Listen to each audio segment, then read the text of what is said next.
Hey, thanks for tuning into this video. My name is Mike Brooks. We're going to talk today about falling off the wagon, diet failure, and how to stop it before it starts. Why are you here? What is it that you want to accomplish from being on a diet, from trying to get into a healthy lifestyle? Why are you on a diet? Do you know? Do you have a really deep understanding of why you're on it? Or did you just say, you know what? Hey, I want to kind of look good in a bathing suit. The swim season's coming up, and I don't want to look fat. I mean, that's a reason, but it's not a great reason. What are your goals? Have you set specific and very accurate goals for what you want to accomplish?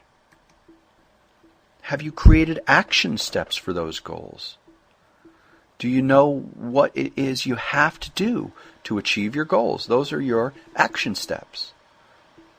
Have you set rewards for yourself? Do you have something to look forward to if you are successful and you do achieve your goals?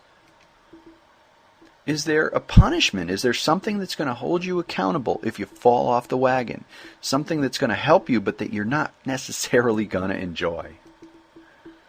And do you have a vision board? This is something that will help you visualize what it is that you're looking for, that you're looking to achieve. And is it all written down? Have you written it down? Why do people fail on diets? Well, it's a lack of vision and desire. Well, they really intrinsically don't want to do what they think they want to do. They want to look good. Everybody wants to be healthy. Everybody wants to not have a big stomach. Everybody wants to be able to look great in a bathing suit. But is that enough of a vision and desire? You have to have that strong vision and desire. Lack of self-discipline and self-control. So let's say you go to the doctor and he tells you you're going to have a heart attack because your eating is out of control and your weight is up and your cholesterol and blood pressure are through the roof. And literally, seriously, we've got proof here that you're going to have a heart attack in like a month if you don't change your eating habits today. Well, that's going to create some vision and desire for you if you want to live. But do you have the self-discipline and self-control to follow through with that? Or, you start getting away from that doctor visit and 2 weeks later you're starting to go, well, maybe he's not right. Self-discipline and self-control is what's going to keep you on track.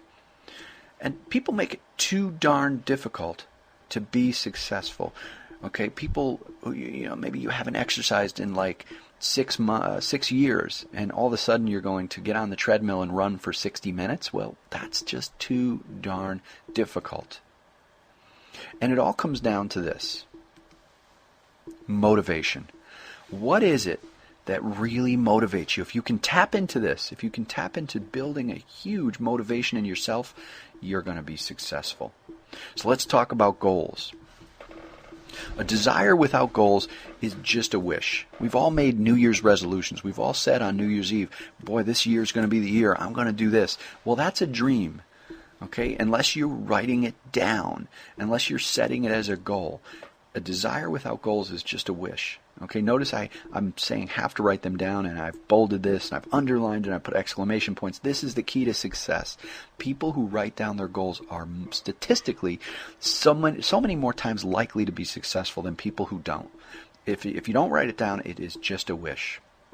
Most people set goals wrong. Look, I didn't learn how to set goals until I was well out of college. I went to a decent college. I got a business degree.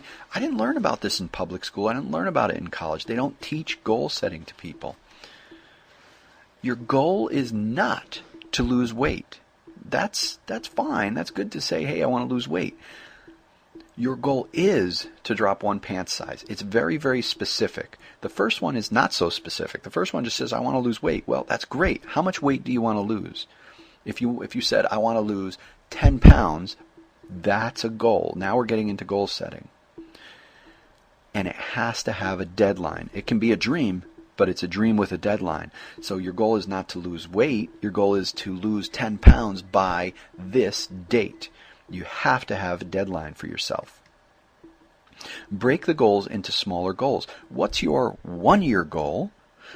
Now, maybe your 1-year goal is to drop 40 pounds. That's a great 1-year goal. You've set a deadline for yourself. Now you've got to break it into smaller goals. You don't just operate going, okay, I've got 11 and a half more months to go. You've got to set a monthly goal, a weekly goal. You've got to set a 6-month goal, a 3-month goal. Break them down. Don't set them so large that they're going to be overwhelming. Let's talk about action steps. This is important. This is how you get there. It is your roadmap to success. If you were going to go over your friend's house who just moved and they said, well, I live on this street, and you kind of sort of know where that street is, but you're not sure, and you don't know you've never been to that area of town or whatever, are you just going to hop in the car and drive there? Or are you going to look it up on a map or go to MapQuest and print off a map? Or are you going to get directions from them and specifically write down the directions and follow the directions? Of course you're going to write the directions down and follow them. That's your roadmap. Otherwise you'd be driving around.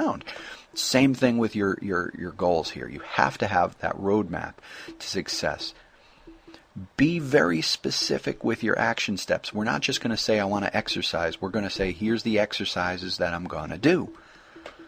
And be reasonable. Like I said before, if you haven't worked out in years and you set a goal or you set an action step to get on the treadmill in the morning and set it at the highest level and run for 60 minutes, you are going to fail. Period. Maybe you'll do it for a day, maybe you'll do it for 2, but on the third day, after a while, you're just going to be like, this is the worst. This is the pits. You have to be reasonable with your action steps. Here's a sample action plan for you to mull over. Tuesday, okay, that's very specific. I'm cutting it down here to the day of the week. Weigh myself. Get up in the morning, throw myself on the scale, and I'm going to weigh myself. Morning exercise routine, 10 minutes of weights, 20 minutes of treadmill. I didn't have room on this page to squeeze it all in, but really what I would do is I would break it down even more. Morning exercise would be 5 minutes of bench press and 5 minutes of arms and 10 minutes of low impact treadmill work and 5 minutes of high impact and 5 minutes of cool down. So very, very specific. The more specific you get, the better. Breakfast. Okay, I'm going to have 3 egg whites, 1 slice of wheat bread, 1 apple, and a glass of water. That's very, very specific. That's a great plan, and it's very specific. I'm going to write down what I eat in my daily diary. Very important. Writing it down is going to really be the key to success here. And then write down the calories so that you can visualize it. Now, that's it for the action plan. If you want, and goals, you want more, please go to 4stepsuccesskit.com where you can download the free Success Kit, which is a great, simple, effective, and easy weight loss program for you. Now look for part 2 of this video. We're going to get into rewards and punishments and the vision board. So thanks for coming and listening to this, and I hope that you stop by the 4stepsuccesskit.com, and I'd love to hear your feedback and your success stories. Take